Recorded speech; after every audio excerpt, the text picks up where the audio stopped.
Hi, my name is Ben Paulos. I'm the principal of PaulosAnalysis, an energy policy consulting firm based in California.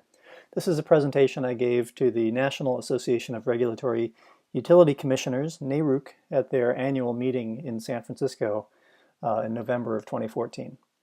The subject of the panel was lessons learned from the German energy transition, the Energiewende. One lesson I focused on in this presentation was the concept of net demand.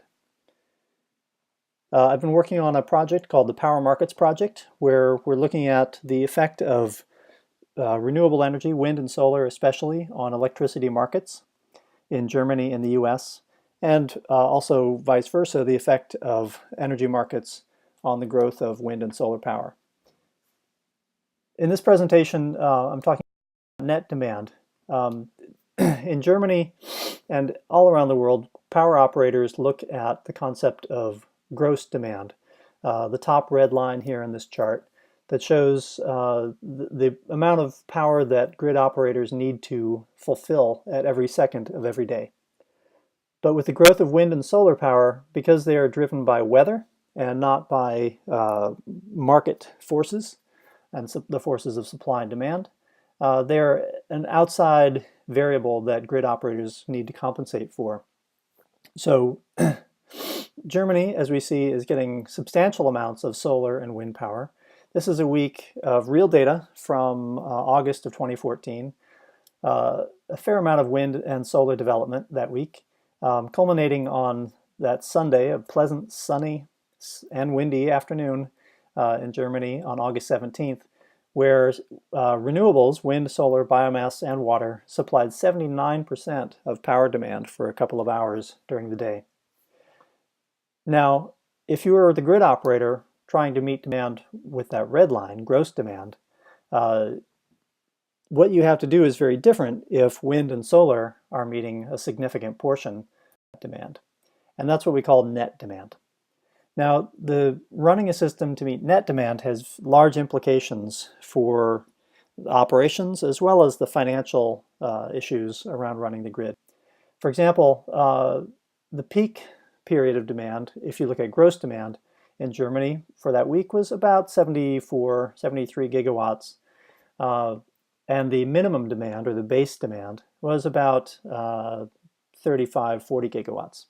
But if you subtract out the wind and solar development, or wind and solar production, then you get a very different picture of what you need. Peak demand falls substantially, and base demand falls substantially as well.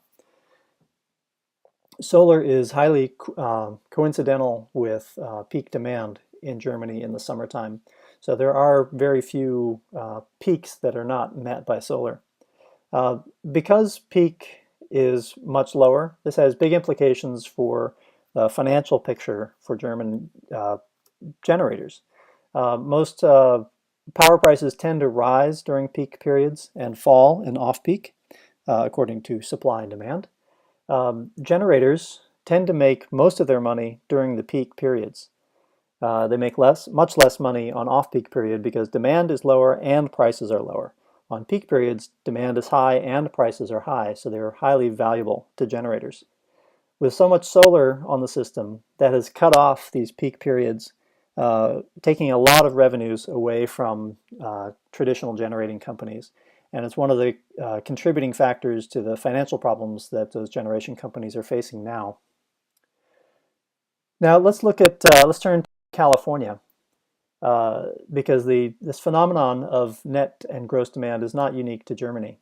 This is a week in early May. This is real data drawn from the California Independent System Operator. Peak demand was about 28 gigawatts. The baseload, so-called baseload demand, was about 18 gigawatts. The peaks lasted most of the day. Now, one important caveat with this is that the California ISO data does not include solar production that happens behind the meter. So these peaks are actually 1 or 2 gigawatts higher because we are approaching 2 gigawatts of behind the meter solar now in California. So taking that into account, the peaks are at about 28 gigawatts falling and the base load about 18 gigawatts. Now let's look at the concept of net demand. This was a fairly productive week with wind and solar in California. Wind and solar produced about 18% of total demand. But the shape of the demand starts to change. Peak demand falls a little bit. Base load falls quite a bit. Now, you'll notice that the shape of the daily load profile is quite a bit different. It falls much more earlier in the day, but retains that late afternoon peak. That's about a 6, 7 p.m. peak where the sun is going down, but air conditioning loads remain high. Lighting starts to become a factor. This is what some observers have called the duck curve. Those high peaks are the head of the duck. Now, 18% wind and solar is not how much power California will have from renewables. California has a standard of 33% renewables by 2020, and most of that growth is coming from wind and solar, these variable resources. So I did a simple calculation where we, and I'm sorry to say, just like in Germany, Sunday was also a pleasant sunny afternoon on May 10th in California, and we hit 31% wind and solar during peak times. Now, as I said, this is not the end of the growth of wind and solar in California. So to make a point about this concept of net demand, I simply doubled wind and solar output for this week in Earth. And this is the result. The green load profile is the net demand with wind and solar doubled to 36% of production during that week. You can see there's a dramatic shift in the peak and an even bigger impact on base load. Peak falls to about 23 gigawatts. Base load falls all the way to 8 gigawatts. Now this kind of power system is dramatically different. Another big difference is that these peaks tend to be fairly high still. These are, as I said, the late afternoon head of the duck peaks. But as you can see, the duration of the peaks is much shorter. Instead of a peak occurring all day long, as before with the gross demand, the blue demand line, the peaks are very short duration, only 2 or 3 hours in the afternoon from, say, 4 to 7 p.m. Because these peaks are much shorter duration, a variety of tools can be applied to deal with them. And just to make another important observation is that the minimum here, the base load number, is much, much lower. This Sunday afternoon, if you double wind and solar, then almost 2/3 of power demand comes from variable renewables at that time. Base load power plants need to accommodate that large amount of production, and I'll get to that in a moment.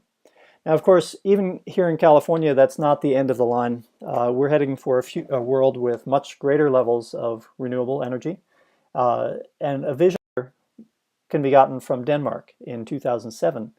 The first 2 months of Denmark's power demand, the top chart shows the gross demand, a typical midday peak or evening peak because it's winter, compared to the residual market. The residual, in this case, subtracts out the wind production, which is substantial in Denmark, but also the combined heat and power output, the electric output from CHP plants that are used for district heating. The heat is the primary product and the electricity is essentially a byproduct, but it's considered must-take and in its own way weather-driven through heating demand. Once you subtract out these two weather-driven resources, wind and heat production, you get a net demand curve that looks radically different than the gross demand. The residual market is often negative, where Denmark is exporting electricity to its neighbors. Now, there are a few lessons we can draw from this short research. One is that we're going to need much less inflexible baseload generation and much more flexible dispatchable power plants. A key feature we're going to need is a lower turndown. Many large thermal plants have difficulty turning down to low levels. They don't like to turn them off because it takes too long to ramp them up again, and they're limited in how much they can turn them down.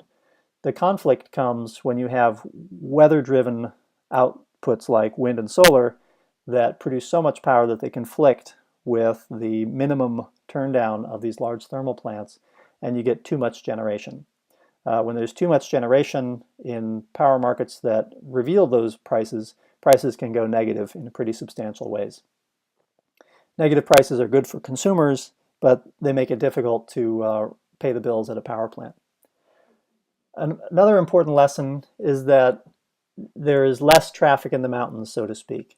There are less energy sales in that period between the peak and the base load. But there's more need for capacity services and grid services, ancillary services such as load following.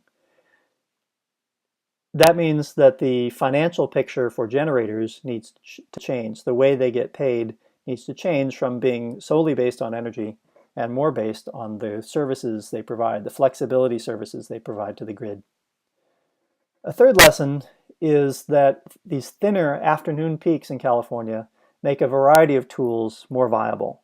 Rather than having a combustion turbine that can run for many hours during the day, we can have a number of different tools, demand-side tools, demand response, distributed generation, even energy storage, and frankly even facing solar panels toward the west to produce more late in the day. Because the duration is shorter, technologies like batteries become more viable. Batteries are not currently able to run 8 hours a day, to discharge 8 hours a day, but they can easily discharge 1 or 2 hours to meet those needle peaks that are occurring in this net demand profile in California. Now, there are a number of, as I said, of integration options. This is a supply curve put together for the Clean Energy Ministerial, the international energy agencies of the world. It depicts a range of integration options for incorporating wind and solar into the system. The important takeaway here is that the cheapest options, the first steps to take, are primarily regulatory changes, consolidating balancing areas, moving to sub-hourly scheduling rather than hourly scheduling. These are all things that are highly cost-effective and really require simply changing rules or changing agreements, changing policies. More expensive options as you move up the curve are technological solutions, dispatchable power plants, transmission, battery storage. These are all things that are important, but the first steps to take are going to be regulatory changes, which are the most cost-effective. Things like the energy imbalance market in the American West are highly cost-effective and the first no-regrets strategies for dealing with greater amounts of wind and solar. That is my presentation that I gave to the NARUC panel. There's more information on my website at powermarkets.org, as well as my own personal consulting site, PaulosAnalysis.com. I look forward to hearing from you, and thank you very much.